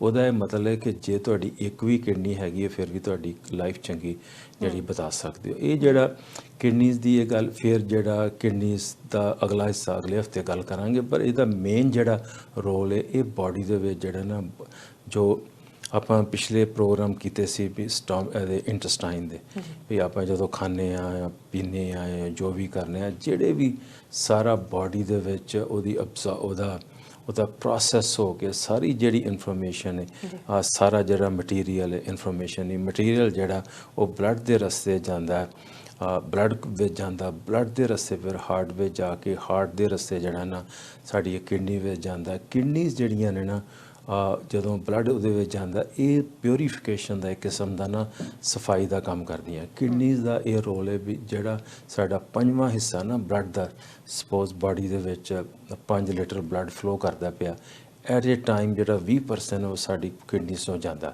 ਸੋ ਇਹਦੇ ਨਾਲ ਤੁਹਾਨੂੰ ਚਾਹੀਦੀ ਇੰਪੋਰਟੈਂਸ ਪਤਾ ਹੋਣੀ ਵੀ ਕਿੰਨਾ ਜ਼ਰੂਰੀ ਹੈ। ਇਹ ਬਾਡੀ ਨੂੰ ਜਿਹੜੇ ਟੌਕਸਿਨਸ ਬਾਹਰ ਕੱਢਦਾ, ਇਹ ਜਿਹੜੀਆਂ ਚੀਜ਼ਾਂ ਸਾਰੀਆਂ ਅਬਜ਼ਰਵ ਕਰਨ ਵਾਲੀਆਂ ਉਹਨੂੰ ਅਬਜ਼ਰਵ ਕਰਦਾ। ਉਹਦੇ ਵਿੱਚੋਂ ਸਾਡਾ ਜਿਹੜਾ ਇਲੈਕਟ੍ਰੋਲਾਈਟਸ ਨੂੰ, ਸਾਡੀ ਬਾਡੀ ਦੇ pH ਨੂੰ ਮੇਨਟੇਨ ਕਰਨ ਵਾਸਤੇ, ਇਹਦੇ ਨਾਲ ਵਿਟਾਮਿਨ D ਦੀ ਪ੍ਰੋਡਕਸ਼ਨ ਵਾਸਤੇ, ਆਪਣਾ ਜਿਹੜਾ ਕਲੌਟਿੰਗ ਫੈਕਟਰ ਜਿਹੜਾ ਬਲੱਡ ਦਾ ਇੱਕ ਕਿਸਮ ਦੀ ਜਿਹੜਾ ਬਲੱਡ ਦੀ ਜਿਹੜੀ ਮੇਨਟੇਨੈਂਸ ਵਾਸਤੇ ਬੜਾ ਇੰਪੋਰਟੈਂਟ ਹੈ। ਸੋ ਕਿਡਨੀਜ਼ ਦੇ ਕਿਉਂਕਿ ਬਲੱਡ ਜਾਂਦਾ ਇਹਦੇ ਡਿਫਰੈਂਟ ਪਾਰਟਸ ਤੇ ਡਿਫਰੈਂਟ ਤਰੀਕੇ ਨਾਲ ਕੰਮ ਕਰਦੇ ਨੇ। ਸੋ ਇੱਕ ਜੇ ਤੋਂ ਅਸੀਂ ਇੱਕ ਦੋ ਲਫ਼ਜ਼ਾਂ 'ਚ ਇਹਨੂੰ ਖ਼ਤਮ ਕਰਨਾ ਹੋਏ, ਇਹ ਹੁੰਦਾ ਵੀ ਇਹ ਸਾਡੀ ਬਾਡੀ ਦੇ ਵਿੱਚ ਮਸ਼ੀਨ ਕੰਮ ਕਰਦੀ ਜਿਹੜੀ ਸਫਾਈ ਕਰਦੀ ਵੀ ਤੁਹਾਡੀ, ਉਹ ਤੁਹਾਡੀ ਸਫਾਈ ਜਿਹੜੀ ਹੈ ਨਾ ਉਹ ਜਿਹੜਾ ਸਫਾਈ ਕਰਕੇ ਤੇ ਜਿਹੜਾ ਪਿਸ਼ਾਬ ਉਹਨਾਂ ਨੇ ਬਾਹਰ ਕੱਢ ਦੇਣਾ, ਤੇ ਜਿਹੜਾ ਬਾਕੀ ਚੰਗੀਆਂ ਚੀਜ਼ਾਂ ਨੇ ਉਹ ਸਾਂਭ ਕੇ ਉਹ ਤੁਹਾਨੂੰ ਉਹਨਾਂ ਨੇ ਇੱਕ ਜਿਹੜਾ ਕਿਡਨੀ ਦੇ ਰਸਤੇ ਕਿਡਨੀ ਦੇ ਵਿੱਚ ਹੁੰਦਾ ਬਲੱਡ ਵੈਸਲ ਇੱਕ ਹੋਰ ਜਿਹੜਾ ਕਿ ਵਾਪਸ ਬਲੱਡ ਲੈ ਕੇ ਤੇ ਲਿਵਰ ਦੇ ਹਾਰਟ ਦੇ ਥਰੂ ਸਾਰੀ ਬਾਡੀ ਵਿੱਚ ਡਿਸਟ੍ਰੀਬਿਊਟ ਕਰਦਾ। ਸੋ ਇਹਦਾ ਮਤਲਬ ਹੈ ਕਿ ਇਹ ਜਿਹੜੀ ਮਸ਼ੀਨਰੀ ਹੈ ਜਿੰਨੀ ਦੇਰ ਤੱਕ ਕੰਮ ਕਰਦੀ ਜਾਏਗੀ ਉਨੀ ਦੇਰ ਤੱਕ ਤੁਸੀਂ ਠੀਕ ਹੋ। ਡਜ਼ਨਟ ਮੈਟਰ ਵੀ ਤੁਸੀਂ ਬਾਕੀ ਕੀ ਕਰਦੇ ਹੋ। ਜੇ ਤੁਹਾਨੂੰ ਕੋਈ ਡੈਮੇਜ ਹੋਇਆ ਕਿਸੇ ਕਾਰਨ ਕਰਕੇ, ਜਾਂ ਬਚਪਨ ਤੋਂ ਹੋਇਆ, ਜਾਂ ਐਬਸੈਂਟ ਹੈ ਕਿਡਨੀ, ਜਾਂ ਤੁਹਾਨੂੰ ਹਾਈ ਬਲੱਡ ਪ੍ਰੈਸ਼ਰ ਦੀ ਪ੍ਰੋਬਲਮ ਸੀ, ਸ਼ੂਗਰ ਦੀ ਪ੍ਰੋਬਲਮ ਹੈ, ਜਾਂ ਤੁਹਾਨੂੰ ਕੋਈ ਕੁਦਰਤ ਵੱਲੋਂ ਤੁਹਾਡੀ ਬਾਡੀ ਦੇ ਅੰਦਰੋਂ ਹੀ ਤੁਹਾਡਾ ਸਿਸਟਮ ਆਪਣੇ ਆਪ ਨੂੰ ਖਰਾਬ ਕਰਦਾ ਪਿਆ। ਸੋ ਬਾਕੀ ਕੋਈ ਸਟੋਨ ਹੋ ਗਿਆ, ਕੋਈ ਟਿਊਮਰ ਹੋ ਗਿਆ, ਕੋਈ ਕੈਂਸਰ ਹੋ ਗਿਆ, ਕੋਈ ਅਬਸਟਰਕਸ਼ਨ ਹੋ ਗਈ, ਜਿਹੜਾ ਇਹਦਾ ਯੂਰਿਨ ਦਾ ਫਲੋ ਘਟ ਗਿਆ। ਸੋ ਇਹ ਕਿਉਂਕਿ ਜਿਹੜਾ ਜਦੋਂ ਇਹਨੇ ਪਿਉਰੀਫਾਈ ਕਰਕੇ ਬਲੱਡ ਦੇ ਵਿੱਚੋਂ ਜਿਹੜਾ ਪਿਸ਼ਾਬ ਹੈ ਉਹ ਤੁਹਾਡਾ ਕਿਡਨੀ ਦੇ ਵਿੱਚੋਂ ਯੂਰੇਟਰ ਨੇ ਦੋ ਹਿੱਸੇ ਨੇ, ਜਿਹੜੀਆਂ ਦੋ ਟਿਊਬ ਨੇ, ਉਹਨਾਂ ਟਿਊਬ ਦੇ ਰਸਤੇ ਬਲੈਡਰ ਵਿੱਚ ਜਾਂਦਾ। ਯੂਰਿਨਰੀ ਬਲੈਡਰ ਜਿਹੜਾ ਕਿ ਸਾਡਾ ਸਟੋਰੇਜ ਹੈ। ਕੁਦਰਤ ਨੇ ਹਰ ਚੀਜ਼ ਇਸ ਤਰੀਕੇ ਨਾਲ ਬਣਾਈ, ਅਮੇਜ਼ਿੰਗ ਵੀ ਹਰ ਚੀਜ਼ ਤੁਸੀਂ ਇੱਕ ਚੀਜ਼ ਵੀ ਇੱਧਰ ਉੱਧਰ ਨਹੀਂ ਕਰ ਸਕਦੇ। ਇਹ ਉਹ ਜਿਹੜਾ ਬਲੈਡਰ ਹੈ ਉਹ ਪੇਅਰ ਸ਼ੇਪ ਹੁੰਦਾ, ਛੋਟਾ ਜਿਹਾ, ਉਹਦੇ ਜਿਹੜੇ ਮਸਲਸ ਨੇ ਉਹ ਐਕਸਪੈਂਡ ਹੋ ਜਾਂਦੇ ਨੇ। ਪਹਿਲਾਂ ਛੋਟਾ ਹੁੰਦਾ ਪਰ ਉਹ ਅਪ ਟੂ 400 ਤੋਂ ਲੈ ਕੇ 600 ਜਿਹੜਾ ਨਾ ਸੀਸੀ ਤੱਕ ਮਿਲੀ ml ਤੱਕ ਉਹ ਜਿਹੜਾ ਪਿਸ਼ਾਬ ਸਟੋਰ ਕਰ ਸਕਦਾ। ਸੋ ਉਹ ਸਾਡੇ ਬਾਡੀ ਦੇ ਥੱਲੇ ਵਾਲੇ ਹਿੱਸੇ ਵਿੱਚ ਹੁੰਦਾ, ਤੇ ਉਹਦੇ ਨਾਲ ਤੁਸੀਂ ਨੋਟ ਕੀਤਾ ਹੋਣਾ ਵੀ ਜਿਹੜਾ ਨਾ ਕਈਆਂ ਲੋਕਾਂ ਨੂੰ ਕਈ ਤਰ੍ਹਾਂ ਦੇ ਇਸ਼ੂ ਖੜੇ ਹੁੰਦੇ ਨੇ ਪਿਸ਼ਾਬ ਕਰਕੇ ਵੀ, ਪਰ ਉਹ ਅੱਜ ਨਹੀਂ ਮੈਂ ਗੱਲ ਕਰਨੀ ਚਾਹੁੰਦਾ। ਇੰਨਾ ਹੀ ਦੱਸਣਾ ਕਿ ਜਿਹੜਾ ਕਿਡਨੀ ਦਾ ਮੇਨ ਫੰਕਸ਼ਨ ਹੈ ਵੀ ਤੁਸੀਂ ਬਲੱਡ ਤੁਹਾਡਾ ਇਹਨਾਂ ਨੇ ਤੁਹਾਡੇ ਬਲੱਡ ਜਾਣਾ, ਉਹਨਾਂ ਨੇ ਸਫਾਈ ਕਰਨੀ ਹੈ, ਨਿਊਟ੍ਰੀਐਂਟਸ ਕੱਢਣੇ ਨੇ, ਬਾਡੀ ਦਾ ਜਿਹੜਾ ਹੋਮਿਓਸਟੇਸਿਸ ਹੈ ਉਹਦੇ ਵਾਸਤੇ ਹੁੰਦਾ ਹੈ ਤੁਹਾਡਾ, ਇਹਦਾ ਵਿਟਾਮਿਨ ਡੀ ਦੇ ਫੰਕਸ਼ਨ ਵਾਸਤੇ ਹੁੰਦਾ, ਸੋਡੀਅਮ ਪੋਟਾਸ਼ੀਅਮ, ਤੁਹਾਡਾ pH ਜਿਹੜੇ ਹੋਰ ਨੇ ਨਿਊਟ੍ਰੀਐਂਟਸ ਉਹਨੂੰ ਕੰਟਰੋਲ ਕਰਦਾ ਹੈ, ਬਲੱਡ ਪ੍ਰੈਸ਼ਰ ਨੂੰ ਵੀ ਕੰਟਰੋਲ ਕਰਦਾ। ਇਹ ਵੀ ਵੇਖਿਆ ਗਿਆ ਵੀ ਜਦੋਂ ਕਿਡਨੀਜ਼ ਨੂੰ ਕੋਈ ਡੈਮੇਜ ਹੁੰਦਾ ਤੇ ਬਲੱਡ ਪ੍ਰੈਸ਼ਰ ਵੱਧਦਾ ਵੀ ਹੈ। ਸੋ ਇੱਕ ਹੈਗਾ ਵੀ ਬਲੱਡ ਪ੍ਰੈਸ਼ਰ ਕਰਕੇ ਕਿਡਨੀਜ਼ ਖਰਾਬ ਵੀ ਹੋ ਸਕਦੀਆਂ, ਤੇ ਇੱਕ ਨਾਲ ਇਹ ਵੀ ਹੈਗਾ ਵੀ ਇਹਨੂੰ ਜੇ ਇਹਦਾ ਫੰਕਸ਼ਨ ਨਹੀਂ ਹੈਗਾ ਠੀਕ ਤੇ ਬਲੱਡ ਪ੍ਰੈਸ਼ਰ ਵੱਧ ਸਕਦਾ। ਸੋ ਦੋਨਾਂ ਪਾਸੇ ਇਹ ਅਫੈਕਟ ਕਰਦਾ। ਜੀ ਬਿਲਕੁਲ। ਜਦੋਂ ਕਿਡਨੀਜ਼ ਦੀ ਗੱਲ ਆਉਂਦੀ ਹੈ ਡਾਕਟਰ ਸਾਹਿਬ ਕਿ 200 ਲੀਟਰ ਜਿਹੜਾ ਇਹ ਬਲੱਡ ਉਹਨੂੰ ਫਿਲਟਰ ਕਰਦਾ ਆ ਹਰ ਰੋਜ਼ 24 ਘੰਟਿਆਂ ਦੇ ਵਿੱਚ ਜੇ ਦੋ ਕਿਡਨੀਆਂ ਹੈਗੀਆਂ ਨੇ, ਪਰ ਜੇ ਇੱਕ ਕਿਡਨੀ ਆ, ਹੁਣ ਤੁਸੀਂ ਗੱਲ ਕੀਤੀ ਕਿ ਇੱਕ ਕਿਡਨੀ ਦੇ ਨਾਲ ਵੀ ਜੋਇਆ ਜਾ ਸਕਦਾ। ਅਸੀਂ ਬਹੁਤ ਸਾਰੀਆਂ ਐਗਜ਼ਾਮਪਲਸ ਦੇਖੀਆਂ, ਜੇ ਕਿਸੇ ਨੂੰ ਕਿਡਨੀ ਫੇਲੀਅਰ ਹੋ ਗਿਆ ਜਾਂ ਕਿਸੇ ਕੋਲ ਕਿਡਨੀਜ਼ ਖਰਾਬ ਹੋ ਗਈਆਂ ਤਾਂ ਇੱਕ ਕਿਡਨੀ ਬਹੁਤ ਜਾਣੇ ਲੋਕ ਜਿਹੜੇ ਨੇ ਉਹ ਦਾਨ ਕਰ ਦਿੰਦੇ ਨੇ, ਦੇ ਦਿੰਦੇ ਨੇ, ਜਾਂ ਕਈ ਵਾਰੀ ਕਿਡਨੀਜ਼ ਦੇ ਲਈ ਬਹੁਤ ਵਾਰੀ ਅਸੀਂ ਦੇਖਦੇ ਹਾਂ ਕਿ ਲੋੜ ਹੈਗੀ ਆ, ਕਈ ਲੋਕ ਜਿਹੜੇ ਨੇ ਉਹ ਦਿੰਦੇ ਨੇ। ਹੁਣ ਜਦੋਂ ਇੱਕ ਕਿਡਨੀ ਹੈ ਕਿਸੇ ਕੋਲ ਤਾਂ ਉਹ ਫਿਰ 100 ਲੀਟਰ ਹੀ ਫਿਲਟਰ ਹੋਊਗਾ ਜਾਂ ਫਿਰ ਫੰਕਸ਼ਨ ਸੇਮ ਹੋਊਗਾ? ਨਹੀਂ, ਸੇਮ ਹੀ ਹੋਣਾ ਫੰਕਸ਼ਨ, ਕਿਉਂਕਿ ਬਲੱਡ ਨੇ ਤਾਂ ਮੁੰਡਾ ਨਹੀਂ ਵੀ ਕਿ ਇੱਕ ਕਿਡਨੀ ਹੈ ਤੇ ਮੈਂ ਉਸ ਪਾਸੇ ਨਹੀਂ ਜਾਣਾ। ਨੈਚੁਰਲੀ ਉਸ ਕਿਡਨੀ ਦਾ ਥੋੜਾ ਸਾਈਜ਼ ਹੋਣਾ ਜ਼ਿਆਦਾ, ਤੇ ਉਹਦਾ ਜਿਹੜਾ ਫੰਕਸ਼ਨ ਹੈ ਉਹ ਤੁਹਾਡਾ ਨਾਰਮਲ ਹੁੰਦਾ ਮੇਨਟੇਨ ਕਰਨ ਵਾਸਤੇ। ਜਿਹੜੇ ਦੇ ਟੈਸਟ ਨੇ ਦੋ ਤਿੰਨ ਨਾਂ ਨੇ, ਇੱਕ ਤੁਸੀਂ ਪ੍ਰੋਟੀਨ ਵੇਖਣੀ ਹੁੰਦੀ ਯੂਰਿਨ ਦੇ ਵਿੱਚ ਸਿੰਪਲ, ਬਾਕੀ ਜਿਹੜਾ ਨਾ ਫਿਲਟਰੇਸ਼ਨ ਰੇਟ, GFR ਤੇ ਜਿਹੜਾ ਕ੍ਰੈਟਿਨਿਨ ਨੇ, ਤਿੰਨ ਨੇ ਟਰਮੀਨੋਲੋਜੀ ਜਿਹੜੀ ਕਿ ਸਾਰਿਆਂ ਨੂੰ ਪਤਾ ਵੀ ਜਦੋਂ ਜਾਂਦੇ ਆਪਣੇ ਡਾਕਟਰ ਕੋਲ ਉਹਨਾਂ ਨੇ ਕਹਿਣਾ ਤੁਹਾਡਾ GFR ਠੀਕ ਨਹੀਂ, ਤੁਹਾਡਾ ਕ੍ਰੈਟਿਨਿਨ ਲੈਵਲ ਠੀਕ ਨਹੀਂ, ਤੁਹਾਡੇ ਪਿਸ਼ਾਬ ਦੇ ਵਿੱਚ ਪ੍ਰੋਟੀਨ ਆ ਰਿਹਾ। ਸੋ ਦੈਟ ਮੀਨਸ ਵੀ ਇਹ ਸਾਰੀਆਂ ਮੁਸ਼ਕਲਾਂ ਨੇ। ਜਦੋਂ ਦੋਨੋਂ ਚੀਜ਼ਾਂ GFR ਜਦੋਂ ਘਟਦਾ ਤੇ ਕ੍ਰੈਟਿਨਿਨ ਵੱਧਦੀ ਹੈ ਤੇ ਉਹਦੀਆਂ ਡਿਫਰੈਂਟ ਸਟੇਜਸ ਜਿਹੜੀਆਂ ਨੇ ਨਾ ਉਹਨੂੰ ਕਿਡਨੀ ਫੇਲੀਅਰ ਕਹਿੰਦੇ ਆ। ਪਰ ਉਹ ਜਿਹੜਾ ਸ਼ੁਰੂ ਦੇ ਵਿੱਚ ਪਹਿਲੀ ਸਟੇਜ, ਦੂਜੀ, ਤੀਜੀ ਸਟੇਜ ਤੱਕ ਤੇ ਲੋਕੀ ਮੈਨੇਜ ਕਰ ਲੈਂਦੇ ਨੇ, ਪਰ ਜਦੋਂ ਪੰਜਵੀਂ ਸਟੇਜ ਤੇ ਪਹੁੰਚਦਾ ਉਦੋਂ ਬਾਡੀ ਦੀ ਜਿਹੜੀਆਂ ਨਾ ਸਾਰਾ ਫੰਕਸ਼ਨ ਨਹੀਂ ਕਰਦਾ, ਕਿਉਂਕਿ ਇਹਦਾ ਜਿਹੜਾ ਮੋਸਟ ਇੰਪੋਰਟੈਂਟ ਰੋਲ ਹੈ ਇਹ ਹੈਗਾ ਵੀ ਸਾਰੀ ਚੀਜ਼ ਨੂੰ ਕਲੀਅਰ ਕਰਕੇ ਉਹਨੂੰ ਅਬਜ਼ਰਵ ਕਰਕੇ ਨੈਚੁਰਲੀ ਜਿਹੜੀਆਂ ਚੀਜ਼ਾਂ ਤੁਹਾਡੀ ਬਾਡੀ ਨੂੰ ਜ਼ਰੂਰਤ ਹੈ ਉਹ ਜੇ ਨਹੀਂ ਜਾ ਰਹੀਆਂ ਤਾਂ ਨੁਕਸਾਨ ਹੋਣਾ ਹੀ ਹੋਣਾ। ਸੋ ਅਲਟੀਮੇਟਲੀ ਜਿਹੜਾ ਨਾ ਜਦੋਂ ਆਪਾਂ ਉਸ ਸਟੇਜ ਤੇ ਪਹੁੰਚਦੇ ਹਾਂ ਤੇ ਫਿਰ ਪ੍ਰੋਬਲਮ ਆਉਂਦੀ ਹੈ। ਸੋ ਆਪਣਾ ਜਿਹੜਾ ਪ੍ਰੋਗਰਾਮ ਸੁਣਨ ਵਾਲਾ ਸੀ ਇੱਕ ਬੜੀ ਕਰੂਸ਼ੀਅਲ ਗੱਲ ਹੈ ਉਹਨਾਂ ਵਾਸਤੇ ਨੋਟ ਕਰਨੀ ਕਿ ਇਹ ਜਦੋਂ ਆਪਾਂ ਗੱਲਬਾਤ ਕਰਦੇ ਨੇ, ਜੇ ਕੋਈ ਕਦੀ ਪ੍ਰੋਗਰਾਮਸ ਹੁੰਦੇ ਨੇ ਰੇਡੀਓ 'ਤੇ, ਕੋਈ ਆ ਕੇ ਵਾਰੀ ਫੰਡ ਰੇਜ਼ ਕਰਦੇ ਨੇ ਜਾਂ ਕੋਈ ਕਹਿਣਗੇ ਵੀ ਆਪਣੀ ਕਿਡਨੀ ਡੋਨੇਟ ਕਰੋ, ਅਤੇ ਉਹ ਫਿਰ ਮੈਚਿੰਗ ਕਰ ਲੈਂਦੇ ਨੇ, ਜਾਂ ਕਿ ਲੋਕ ਆਪਣੀ ਵਿਲ 'ਚ ਪਾ ਜਾਂਦੇ ਨੇ ਵੀ ਜੇ ਮੈਨੂੰ ਡੈਥ ਹੋ ਗਈ ਤਾਂ ਮੇਰੀ ਕਿਡਨੀ ਡੋਨੇਟ ਕਰ ਦਿਓ, ਜਾਂ ਕਈ ਵਾਰੀ ਤੁਹਾਡੀ ਫੈਮਿਲੀ ਮੈਂਬਰ ਨੂੰ ਕਿਡਨੀ ਦੀ ਜ਼ਰੂਰਤ ਹੈ, ਕਿਸੇ ਵੀ ਕਾਰਨ ਕਰਕੇ ਕਿਡਨੀਜ਼ ਮਰ ਗਈਆਂ ਨੇ, ਅਤੇ ਉਹਦੇ ਵਾਸਤੇ ਤੁਸੀਂ ਜਦੋਂ ਦਿੰਦੇ ਹੋ ਆਪਣਾ ਕਿਡਨੀ, ਅਤੇ ਉਹਦਾ ਜਿਹੜਾ ਨਾ ਕਾਫੀ ਜਿਹੜਾ ਤੁਹਾਡੀ ਸਿਹਤ 'ਤੇ ਸਿਰਫ ਟੈਂਪਰੇਰੀਲੀ ਫਰਕ ਪੈਂਦਾ, ਥੋੜ੍ਹਾ ਜਿਹਾ ਥਕਾਵਟ ਵਗੈਰਾ ਦਾ, ਪਰ ਜਿਹੜਾ ਮੋਸਟਲੀ ਜਿਹੜਾ ਨਾ ਉਹ ਚੰਗੀ ਗੱਲ ਹੁੰਦੀ ਹੈ, ਤੁਸੀਂ ਇੱਕ ਕਿਡਨੀ 'ਤੇ ਫੰਕਸ਼ਨ ਕਰ ਸਕਦੇ ਹੋ। ਇਸੇ ਕਰਕੇ ਦੱਸਿਆ ਸ਼ੁਰੂ ਵਿੱਚ ਕਿ ਨੈਚੁਰਲੀ ਜੇ ਕਿਡਨੀ ਹੈ ਤਾਂ ਫਿਰ ਵੀ ਫੰਕਸ਼ਨ ਕਰਦੇ ਹੋ, ਜੇ ਤੁਸੀਂ ਦੇਤੀ ਹੈ ਕਿਡਨੀ ਫਿਰ ਵੀ ਠੀਕ ਹੋ। ਅਤੇ ਉਹਨਾਂ ਨੇ ਇਸ ਤਰ੍ਹਾਂ ਤਾਂ ਨਹੀਂ ਕਰਨਾ ਵੀ ਜਿਹੜੀ ਕਿਡਨੀ ਹੈ ਜੇ ਤੁਸੀਂ ਅੱਜ ਗਏ ਤਾਂ ਉਹਨਾਂ ਕਹਿਣਾ ਵੀ ਮੇਰੀ ਕਿਡਨੀ ਇਹਨੂੰ ਦੇ ਦਿਓ। ਪ੍ਰੋਪਰ ਤੁਸੀਂ ਟੈਸਟ ਦੇ ਵਿੱਚ ਜਾਣਾ, ਉਹਨਾਂ ਤੁਹਾਡੇ ਮੈਚ ਕਰਨਾ, ਤੁਹਾਡਾ ਬਲੱਡ ਪ੍ਰੈਸ਼ਰ ਵਗੈਰਾ ਦੇਖ ਕੇ ਉਸ ਤੋਂ ਬਾਅਦ ਜਿਹੜੇ ਪ੍ਰੋਪਰ ਟੈਸਟ ਕਰਨ ਤੋਂ ਬਾਅਦ ਟਰਾਂਸਪਲਾਂਟ ਕਰਦੇ ਨੇ, ਫਿਰ ਉਹਦੀ ਮੈਡੀਕੇਸ਼ਨ ਹੈਗੀ ਤੁਹਾਨੂੰ ਫੋਲੋ ਕਰਨਾ ਪੈਣਾ। ਪਰ ਕਿਉਂਕਿ ਆਪਣਾ ਪ੍ਰੋਗਰਾਮ ਤੇ ਸਾਰੇ ਪੰਜਾਬੀ ਦੇਖਦੇ ਨੇ, ਜੀ ਜੀ, ਇਹ ਪ੍ਰੋਗਰਾਮ ਹਰ ਜਗ੍ਹਾ ਤੇ ਜਾਂਦਾ, ਸੋ ਜਿਹੜੇ ਲੋਕ ਕਈ ਵਾਰੀ ਕਾਹਲੀ ਕਰਦੇ ਨੇ, ਉਹਨਾਂ ਨੂੰ ਹੁੰਦਾ ਕਿ ਮੈਂ ਮੇਰੀ ਕਿਡਨੀਜ਼ ਤੇ ਫੇਲ ਨੇ, ਤੇ ਉਹਨਾਂ ਨੇ ਆਪਣਾ ਲਿਸਟ ਨਾ ਪਾਇਆ ਹੁੰਦਾ ਕਿਡਨੀਜ਼ ਕਲੀਨਿਕ ਦੇ ਥਰੂ ਕਿ ਮੈਨੂੰ ਰਿਸੀਪੀਐਂਟ ਆ, ਮੈਨੂੰ ਡੋਨਰ ਦੀ ਜ਼ਰੂਰਤ ਹੈ। ਤਾਂ ਉਹ ਜਿਹੜਾ ਡੋਨਰ ਦੀ ਜ਼ਰੂਰਤ ਹੈ ਇੱਥੇ ਤੇ ਬੜੇ ਸੋਹਣੇ ਤਰੀਕੇ ਨਾਲ ਮੈਚ ਹੋ ਜਾਂਦਾ, ਪਰ ਕਈ ਵਾਰੀ ਜਦੋਂ ਜਾਂਦੇ ਨੇ ਓਵਰਸੀਜ਼, ਜੇ ਤੇ ਤੁਸੀਂ ਕੋਈ ਚੰਗੀ ਕਲੀਨਿਕ ਵਿੱਚ ਜਾ ਰਹੇ ਹੋ ਜਾਂ ਜਿਨ੍ਹਾਂ ਦਾ ਟਰਾਂਸਪਲਾਂਟ ਦਾ ਇਹੋ ਕੰਮ ਕਰਦੇ ਨੇ, ਤੇ ਉੱਥੇ ਤਾਂ ਠੀਕ ਹੈ, ਪਰ ਕਈ ਵਾਰੀ ਨੋਟ ਕੀਤਾ ਗਿਆ ਵੀ ਜਾ ਕੇ ਕਿਡਨੀ ਪਵਾ ਕੇ ਉਹ ਫਿਰ ਉਹ ਗੜਬੜ ਜਿਹੀ ਹੋ ਜਾਂਦੀ ਹੈ। ਤੁਸੀਂ ਇਹ ਵੇਖਣਾ ਕਿ ਆਥੈਂਟਿਸਿਟੀ ਦੇਖਣੀ, ਜਿਹੜੀ ਵੀ ਚੰਗੀ ਜਿਹੜੀ ਇੰਡੀਆ ਦੇ ਵਿੱਚ ਵੀ ਜਾਂ ਪਾਕਿਸਤਾਨ ਜਿੱਥੇ ਵੀ ਜਾਂਦੇ ਹੋ ਜਾਂ ਕਿਸੇ ਵੀ ਕੰਟਰੀ ਵਿੱਚ ਜਾ ਕੇ ਤੁਸੀਂ ਆਪਣੀ ਕਿਡਨੀ ਦੀ ਡੋਨੇਸ਼ਨ ਲੈ ਰਹੇ ਹੋ, ਕਿਸੇ ਕੋਲੋਂ ਤੁਹਾਡੀ ਕਿਡਨੀ ਰਿਪਲੇਸ ਹੋ ਰਹੀ ਹੈ, ਸੋ ਨੈਚੁਰਲੀ ਤੁਹਾਨੂੰ ਫੋਲੋ ਅਪ ਕਰਨਾ, ਪਰ ਪ੍ਰੈਫਰ ਚਾਹੀਦਾ ਕਰਨਾ ਕਿ ਇੱਥੇ ਜਿਹੜਾ ਸਿਸਟਮ ਹੈ ਉਹ ਮੱਚ ਬੈਟਰ ਹੈ। ਤੁਹਾਨੂੰ ਉਹਨਾਂ ਨੇ ਜਦੋਂ ਕਾਫੀ ਲੋਕਾਂ ਨੂੰ ਕਿਡਨੀਜ਼, ਮੈਨੂੰ ਆਪ ਪਤਾ ਕਾਫੀ ਲੋਕਾਂ ਨੂੰ ਕਿਡਨੀਜ਼ ਦੀ ਜ਼ਰੂਰਤ ਪਈ ਤੇ ਮਿਲ ਗਈਆਂ ਨੇ, ਅਤੇ ਅਵੇਅਰਨੈਸ ਹੋ ਗਈ ਹੈ ਸਾਡੀ ਕਮਿਊਨਿਟੀ ਦੇ ਵਿੱਚ, ਸੋ ਇਹ ਗੱਲਾਂ ਜਿਹੜੀਆਂ ਨਾ ਇੰਪੋਰਟੈਂਟ ਨੇ। ਬਾਕੀ ਜਿਹੜਾ ਗੱਲ ਕੀਤੀ ਆਪਾਂ ਕਿਡਨੀ ਦੀ, ਇਹਦਾ ਕੰਮ ਦੱਸਦਾ ਵੀ ਕਿੱਥੇ ਹੁੰਦੀਆਂ, ਕਿੰਨਾ ਇਹਦਾ ਸਾਈਜ਼ ਹੈ, ਤੇ ਇਹਦਾ ਵੇਟ ਵਗੈਰਾ, ਜਾਂ ਇਹਦਾ ਕਿਸ ਤਰੀਕੇ ਨਾਲ ਇਹ ਸੋਲਿਡ ਆਰਗਨ ਹੈ, ਵਿੱਚ ਇਹਦੇ ਕਈ ਤਰ੍ਹਾਂ ਦੇ ਇਹਦੇ ਹਿੱਸੇ ਨੇ, ਫਿਰ ਇਹਦਾ ਕਲੈਕਸ਼ਨ ਸਿਸਟਮ ਹੈ। ਸੋ ਨੈਚੁਰਲੀ ਇੱਕ ਇਹੋ ਜਿਹੀ ਮਸ਼ੀਨਰੀ ਹੈ ਵੀ ਇਹਨੇ 24 ਘੰਟੇ ਕੰਮ ਕਰਨਾ, ਇਹਨੇ ਹਰ ਮਿੰਟ ਦੇ ਵਿੱਚ ਜਿਹੜਾ ਨਾ 20% ਜਿਹੜਾ ਬਲੱਡ ਇਹਦੇ ਥਰੂ ਜਾਣਾ, ਸੋ ਇਹਦੇ ਸਾਨੂੰ ਫੰਕਸ਼ਨ ਕਰਨਾ ਹੀ ਪੈਣਾ। ਪਰ ਇਹਨੂੰ ਖਰਾਬ ਕਰਨ ਵਾਸਤੇ ਜਿਹੜੀਆਂ ਸਾਡੀ ਬਾਡੀ ਵਿੱਚ ਮੇਨ ਗੱਲਾਂ ਨੇ ਉਹ ਹੈਗੀ ਡਾਇਬਟੀਜ਼, ਸਾਨੂੰ ਅੱਗੇ ਬਲੱਡ ਪ੍ਰੈਸ਼ਰ ਦਾ ਨਾ ਮੇਨਟੇਨ ਕਰਨਾ ਪ੍ਰੋਪਰਲੀ।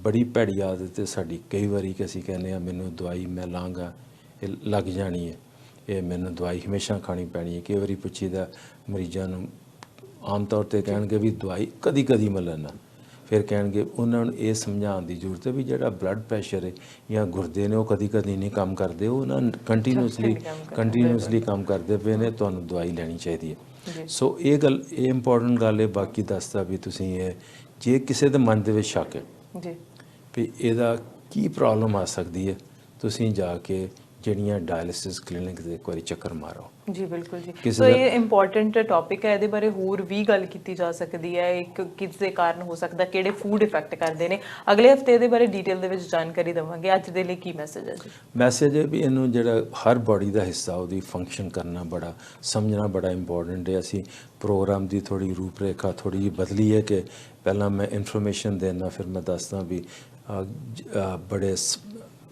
ਬੜੇ ਸਰਲ ਭਾਸ਼ਾ ਦੇ ਵਿੱਚ ਵੀ ਤੁਸੀਂ ਇਹਦੇ ਬਾਰੇ ਜੇ ਕੁਝ ਕੀ ਕਰ ਸਕਦੇ ਹੋ, ਕਿਸ ਤਰ੍ਹਾਂ ਪ੍ਰੋਟੈਕਟ ਕਰ ਸਕਦੇ ਹੋ, ਤਾਂ ਹੌਲੀ ਹੌਲੀ ਸਾਰੇ ਆਰਗਨ ਕਰਾਂਗੇ ਕਵਰ। ਅਤੇ ਅਗਲੇ ਹਫਤੇ ਆਪਾਂ ਯੂਰੀਨਰੀ ਬਲੈਡਰ ਜਾਂ ਪ੍ਰੋਸਟੇਟ ਦੀ ਵੀ ਗੱਲ ਕਰਨੀ ਹੈ। ਸੋ ਫਿਰ ਉਸ ਤੋਂ ਬਾਅਦ ਜਿਹੜਾ ਨਾ ਆਉਣ ਵਾਲਾ ਸਮਾਂ ਉਹਦੇ ਵਿੱਚ ਹਰ ਜਿੱਥੇ ਵੀ ਫੋਕਸ ਕਰ ਸਕਦੇ ਹਾਂ। ਮੈਂ ਚਾਹੁੰਦਾ ਵੀ ਫੀਡਬੈਕ ਦਿਓ, ਤੁਸੀਂ ਈਮੇਲ ਕਰੋ ਜਾਂ ਅਰਸ਼ ਨੂੰ ਤੁਸੀਂ ਮੈਸੇਜ ਭੇਜ ਦਿਓ ਵੀ ਆਹ ਪ੍ਰੋਗਰਾਮ ਇਸ ਤਰ੍ਹਾਂ ਮੋਡੀਫਾਈ ਕਰੋ, ਇਸ ਤਰ੍ਹਾਂ ਕਰ ਲਓ, ਕਿਉਂਕਿ ਇਹ ਤੁਹਾਡੇ ਵਾਸਤੇ ਕਨਵਰਸੇਸ਼ਨ ਹੈ, ਇਹਦੇ ਵਿੱਚੋਂ ਕਈ ਵਾਰੀ ਮੇਰੀ ਉਮਰ ਦੇ ਹਿਸਾਬ ਨਾਲ ਮੈਨੂੰ 100% ਹਰ ਵਾਰੀ ਗੱਲ ਨਹੀਂ ਯਾਦ ਰਹਿੰਦੀ ਨਾ ਹੀ ਮੈਂ ਕੋਈ ਪੜ੍ਹ ਕੇ ਵੇਖਦਾ ਪਿਆ ਮੈਂ ਤੇ ਜੋ ਮੈਮੋਰਾਈਜ਼ ਕੀਤਾ ਜਾਂ ਮੇਰਾ ਪਰਸਨਲ ਐਕਸਪੀਰੀਅੰਸ ਹੈ ਉਹ ਤੁਹਾਡੇ ਨਾਲ ਮੈਂ ਸ਼ੇਅਰ ਕਰਨਾ ਜੋ ਮੈਂ ਕਿਸੇ ਵੀ ਆਪਣੇ ਪੇਸ਼ੈਂਟ ਨਾਲ ਵੀ ਇਸ ਤਰ੍ਹਾਂ ਹੀ ਗੱਲ ਕਰਾਂਗਾ ਸੋ ਮੈਂ ਜਦੋਂ ਤੁਹਾਡੇ ਨਾਲ ਗੱਲ ਕਰਨਾ ਆਈ ਜਸਟ ਮੈਨੂੰ ਪਤਾ ਹੁੰਦਾ ਵੀ ਮੈਂ ਤੁਹਾਡੇ ਲਿਵਿੰਗ ਰੂਮ 'ਚ ਪਹੁੰਚ ਕੇ ਤੁਹਾਨੂੰ ਮੈਂ ਐਕਸਪਲੇਨ ਕਰਨਾ ਪਿਆ ਤੇ ਇਹ ਇਨਫੋਰਮੇਸ਼ਨ ਆਉਣ ਵਾਲੇ ਸਮੇਂ ਵਿੱਚ ਬਹੁਤ ਇੰਪੋਰਟੈਂਟ ਹੈ ਕਿਉਂਕਿ ਰੋਲ ਜਿਹੜਾ ਫੈਮਿਲੀ ਡਾਕਟਰ ਦਾ ਬੜਾ ਬਦਲਦਾ ਪਿਆ ਤੇ ਤੁਹਾਨੂੰ ਵੀ ਆਪਣੀ ਸਿਹਤ ਵਾਸਤੇ ਆਪ ਜਿਹੜਾ ਜ਼ਿੰਮੇਵਾਰ ਹੋਣ ਦੀ ਜ਼ਰੂਰਤ ਹੈ ਜ਼ਿੰਮੇਵਾਰੀ ਕਿੱਦਾਂ ਲਓਗੇ ਜਿੰਨੀ ਦੇਰ ਤੱਕ ਤੁਸੀਂ ਆਪਣਾ ਸਿਸਟਮ ਨਾ ਸਮਝੋਗੇ ਇਹ ਗੱਲ ਨਹੀਂ ਬਣਨੀ ਬਿਲਕੁਲ ਜੀ ਡਾਕਟਰ ਸਾਹਿਬ ਅਗਲੇ ਹਫਤੇ ਫਿਰ ਮੁਲਾਕਾਤ ਹੋਵੇਗੀ ਧੰਨਵਾਦ ਜੀ ਅੱਜ ਦੇ ਲਈ thank you so doctor Cheema ਦਾ ਇੱਕ ਵਾਰੀ ਫਿਰ ਤੋਂ ਧੰਨਵਾਦ ਕਰਦੇ ਹਾਂ ਜਿਹੜੇ ਸਟੂਡੀਓ ਦੇ ਵਿੱਚ ਪਹੁੰਚਦੇ ਨੇ ਤੇ ਸਾਨੂੰ ਇੰਨੀ ਸਾਰੀ ਇਨਫੋਰਮੇਸ਼ਨ ਦੇ ਕੇ ਜਾਂਦੇ ਨੇ ਜੇ ਤੁਹਾਡਾ ਕੋਈ ਹੋਰ ਸਵਾਲ ਰਹਿ ਜਾਂਦਾ ਤਾਂ ਜਰੂਰ ਸਾਡੇ ਤੱਕ ਪਹੁੰਚਾਇਆ ਕਰੋ ਸਾਨੂੰ ਈਮੇਲ ਕੀਤੀ ਜਾ ਸਕਦੀ ਹੈ ਕਾਲ ਕੀਤੀ ਜਾ ਸਕਦੀ ਹੈ ਤੇ ਕਾਲ ਕਰਕੇ ਫੀਡਬੈਕ ਦਿੱਤੀ ਜਾ ਸਕਦੀ ਹੈ ਕਿੰਨੀ ਦੀਆਂ ਹੋਰ ਵੀ ਬਹੁਤ ਸਾਰੀਆਂ ਮੁਸ਼ਕਿਲਾਂ ਨੇ ਇਨਫੈਕਸ਼ਨਸ ਹੋ ਜਾਂਦੀਆਂ ਨੇ ਉਸ ਨੂੰ ਕਿਸ ਤਰ੍ਹਾਂ ਕੰਟਰੋਲ ਕੀਤਾ ਜਾ ਸਕਦਾ ਹੈ ਕਿਸ ਤਰ੍ਹਾਂ ਦੇ ਨਾਲ ਅਸੀਂ ਆਪਣੀ ਹੈਲਥ ਨੂੰ ਸੁਧਾਰ ਸਕਦੇ ਹਾਂ ਬਹੁਤ ਸਾਰੀ ਇਨਫੋਰਮੇਸ਼ਨ ਅਗਲੇ ਹਫਤੇ ਵੀ ਤੁਹਾਡੇ ਨਾਲ ਸ਼ੇਅਰ ਕਰਾਂਗੇ ਅੱਜ ਦੇ ਲਈ ਮੈਨੂੰ ਦਿਓ ਇਜਾਜ਼ਤ ਸਤਿ ਸ਼੍ਰੀ ਅਕਾਲ